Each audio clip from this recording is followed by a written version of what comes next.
I get to lead a team of fantastic and brilliant concept artists, and our role is to create the characters that you see in the game.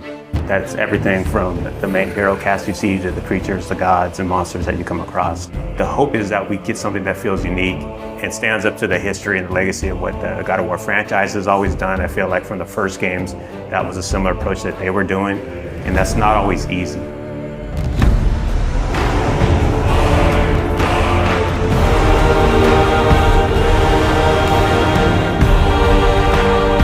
My name is Raf Grassetti. I'm the art director for God of War Ragnarok. Hi, my name is Marissa Coppert. I'm a character technical artist. Hi, my name is Angela Rico, and I am a senior character artist in God of War Ragnarok. Hi, I'm Della Longfish, and I am the lead of the character concept team at Santa Monica Studio. Come in. What in all yarns me that happened to him? As a character technical artist here at SMS, I rig most of the characters and props that you see throughout the world. As character artists, our job is to create 3D assets based on the beautiful concept art provided to us.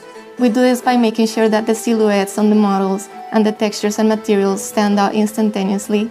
So when you see our characters on the screen, we want you to almost like them immediately or have a connection to them to some extent before even interacting with them. As art director, I get the chance to collaborate with all the departments in the studio, from narrative to viz dev, because we want to make sure the factions feel correct, all the races belong to where they're supposed to be, like all the realms have very specific characteristics about them to make sure it all fits within the God of War universe. Sorry, one more thing. Although, these are gifts I'm giving to you, so I shouldn't be sorry and you should be thankful. Anyways, here, please be careful. In the God of War 2018, we saw Brock and Sindri, and that was the tip of the iceberg of the Huldra. And in God of War Ragnarok, we actually get to go and visit Svartalfheim, where they're from, and a great part of that too is we want to make sure that we expand the cast. You know, we've just seen a little bit of what was represented, and that was something that we hadn't seen. Svartalfheim is a beautiful place. There's a lot of different biomes. You go from wetlands to mountain springs, and took a lot of inspiration from hot springs, from the minerals that you find, a lot of colorful minerals, a lot of resources. So the dwarves being the races that they are, we knew we wanted to play on that as well. So you see their influence on Svartalfheim on every corner.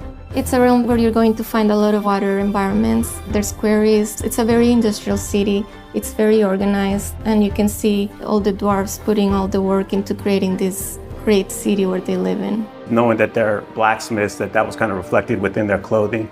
And you see that within the houses and every inch. We want to make sure that both the environments and characters had a cohesiveness that felt like every inch of it felt like it went together and was designed specifically by them.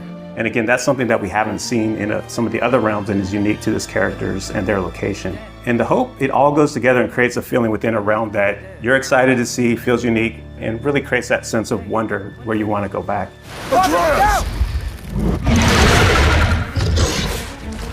When designing a character to match the geography around it, first it's definitely dictated by the viz dev team and the narrative team and the story team. They make sure the character is designed for features that fit in with what they need. When designing the Grims, we took a lot of inspiration from the environment. So we took a lot of inspiration from lizards, creatures that kind of belong to that environment. They have those big claws. There's small critters to the big ones, and really building up that race, making sure they kind of belong and that realm felt lived in and that ecosystem felt like very diverse. Making sure that it feels natural and believable is a big part that goes into the design elements. So our artist, Stephen Oakley, put a lot from the environment concepts that Luke Berliner and his team were doing and put a lot of those into actually the skin texture, even the bulk and volumes that you see in the characters. So it really does feel like not only do they belong in there, but you're able to see them and they stand out for the combat experiences with the character. Character design is all about storytelling. In the example of Durling, his design was really tailored to convey his own personality. He's a bookkeeper from Svartalfheim, and because his job demands, he's very organized, he's very rigid, and he's a very play-by-the-rules kind of guy. But then in contrast, you have his friend. So when you see Durling connect with his pet, we see that he's not all just this rigid librarian guy, but that he's got a softer side to him. I do believe that we're all storytellers, no matter what we do, even in the tech side of things. I mean, we work to make these characters that then tell a story, and we can also kind of put those features and traits on our rigs. The prophecies say Fimbulwinter leads to Ragnarok. War is coming. Svartalfheim, the dwarves, working with different races from different realms, so definitely seeing Ragnarok and the impact of that into the realm, it puts them into this position that's very interesting to see which side they take and things that they're building. So as you go through the level, you find out a lot more about this race and the political situation that is happening while Ragnarok and Fimbulwinter is taking place. Hey, dwarves! Oh. They're, running away. One thing that our hope is with the cast of characters within every realm is not that it's just enemies there to kill you. We want to feel believable and that there's a wide world out there, but we want to kind of plant these seeds within any cast of the realm that there's more outside of what you're playing, and we want the fans to feel like they can go back and really visit those areas and want to go explore. If the geysers and smell here are worse because of Fimbulwinter, maybe the earthquakes are too? Aye.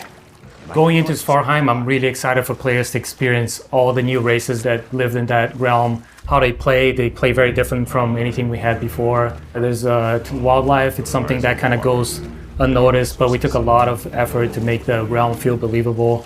So there's a lot in Svartalfheim, a lot to explore. I'm really excited for Svartalfheim. It is a gorgeous realm. After looking through some of the cinematics and playing some of the cinematics and playing through some of the puzzles, I'm so excited how water plays such a big feature in that realm, and that is so cool. I'm most excited for fans to finally get to see how the dwarves live. Brock and Sindri were fan favorites in the last game, so I think that all the work that we've put into Svartalfheim is going to make all the other dwarves shine just as bright as the brothers did. The best part I have is turning on to YouTube and seeing all these call-outs and all the attention to detail that the fans pick up on. That's one thing that we keep in mind when we're designing characters, to make sure we do right by the fans. And knowing that all the work we put in will be seen and appreciated, that's not always the case, but our fans just get every little nook and cranny on that.